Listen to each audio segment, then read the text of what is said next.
Hyper tension, anxiety, depression, চিন্তা tension নাই এরকম কে কে আছে দেখি, হাত তোলেন। ওই যে হাত তুলছে এক আল্লাহর ওলি, ওই যে টেনশন নাই তোমার, মাশাআল্লাহ। ও না বুঝে তুলছে, জোকের চোটে, জোশের ঠেলায় ধাক্কায় তুলে ফেলছে। সবার জীবনে টেনশন আছে না নাই? এই দুশ্চিন্তা, পেরেশানি, মারাত্মক পেরেশানি থেকে মুক্তি পাওয়ার জন্য বিষ্ণু ইসলাম দুটো দোয়া পড়তেন। কয়টা? অনেকগুলো পড়তেন। স্পেশাল দুটো দোয়া আজকে আপনাদের শিখায় যাব, শুনবেন না? কষ্ট হচ্ছে? পেরেশানিতে পড়লে, টেনশনে পড়লে এই দোয়াটা, প্রিয় ভাইরা, বিষ্ণু ইসলাম যখন খুব বিপদে পড়তেন, দুশ্চিন্তা ওনাকে ঘিরে ধরতো, উনি পড়তেন ইয়া হাইয়ু ইয়া কাইয়ুম বিরহমাতিকা আস্তাগীথ, ইয়া হাইয়ু ইয়া কাইয়ুম বিরহমাতিকা আস্তাগীথ, ইয়া হাইয়ু ইয়া কাইয়ুম, হে শাশ্বত অবিনশ্বর, হে চিরঞ্জীব, বিরহমাতিকা আস্তাগীথ, তোমার রহমতের উসিলায় তোমার কাছে ফরিয়াদ করি। এটা পড়তেন।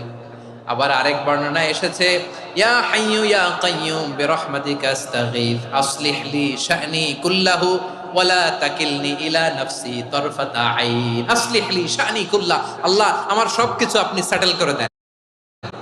আমাদের সব ঝামেলা সেটেল করে দিতে পারে কে?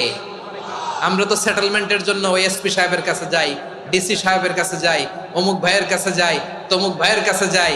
এই দোয়া পড়লে আরশের উপর থেকে আপনার ম্যাটার সেটেল করে দিবে কে?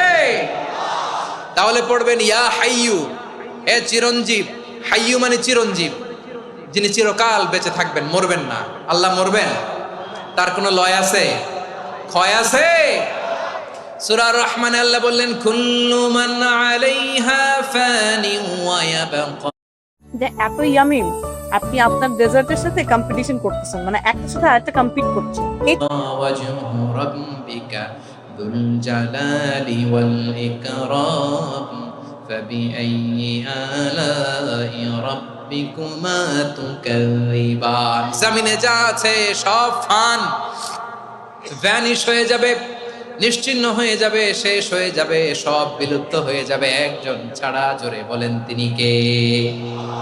ইয়া হাইয়ু। আমার সাথে আওয়াজ করে পড়েন ইয়া হাইয়ু ইয়া কাইয়ুম ইয়া হাইয়ু ইয়া কাইয়ুম বিরহমাতিকা আস্তাগীথ আসলিহ লি শা'নি কুল্লা ওয়ালা তাকিলনি ইলা নাফসি তারফাতা আইন। এভাবে দোয়া করলে আপনাকে বিপদ মুক্ত করবে কে? এই দোয়াটা কেন পছন্দ আল্লাহর কাছে? কারণ এখানে আল্লাহর দুইটা সুন্দর নাম আছে, গুণবাচক নাম, আল হাই, আল কাইয়ুম, এই দুটো নাম আছে এখানে। আবার এই দুইটা আয়াতুল কুরসির অংশ। আয়াতুল কুরসির শুরুতে এটা আসরা নাই? হ্যাঁ, আসরা নাই। 3 নাম্বার কারণ, এটা ইসমে আজম। কোন দোয়াটা ইসমে আজম? যে দোয়া ওসিলায় দোয়া করলে আল্লাহ দোয়া ফেরায় না। অনেকগুলো মত আছে, সবচেয়ে ভ্যালিড মত হচ্ছে এটা, ইয়া হাইয়ু ইয়া কাইয়ুম, এর ওসিলা দিয়ে দোয়া করলে দোয়া কবুল করে কে? 2 নম্বরে বিশ্বনবী মারাত্মক বিপদে পড়লে আরেকটা দোয়া পড়তেন, আল্লাহুম্মা ইন্নী আবদুক। আগে দোয়াটা পড়ি, শুনেন। আল্লাহুম্মা ইন্নী আবদুক ওয়া ইবনু আবদিক ওয়া ইবনু আমাতিক নাসিয়াতি বিয়াদিক মাদিন ফিয়া হুকমুক আদলুন ফিয়া কাদাউক আসআলুকা বিকুল্লি ইসমিন হুয়া লাক সাম্মাইতা বিহি নাফসাক আও আনসালতাহু ফি কিতাবিক আও আল্লামতাহু আহাদাম মিন খালকিক আও ইস্তা'সারতা বিহি ফি ইলমিল গায়বি ইনদাক আন তাজআলাল কুরআনা রাবিআ কলবি ওয়া নূরা সাদরি ওয়া জালাআ হুজনি ওয়া যাহাবা হাম্মি। সুবহানাল্লাহ পড়েন।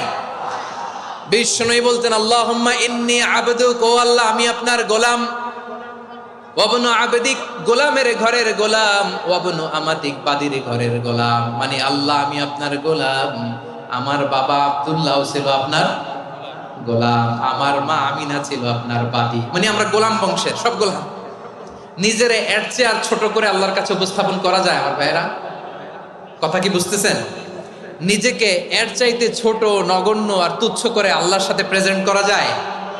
বিশ্বনবী বললেন, ও আল্লাহ আমি আপনার গোলাম, গোলামের ঘরের গোলাম, দাসীর ঘরের গোলাম, নাসিয়াতি বিয়াদিক, আমার মাথার চুলের ছুটি আপনার হাতের মুঠোয়।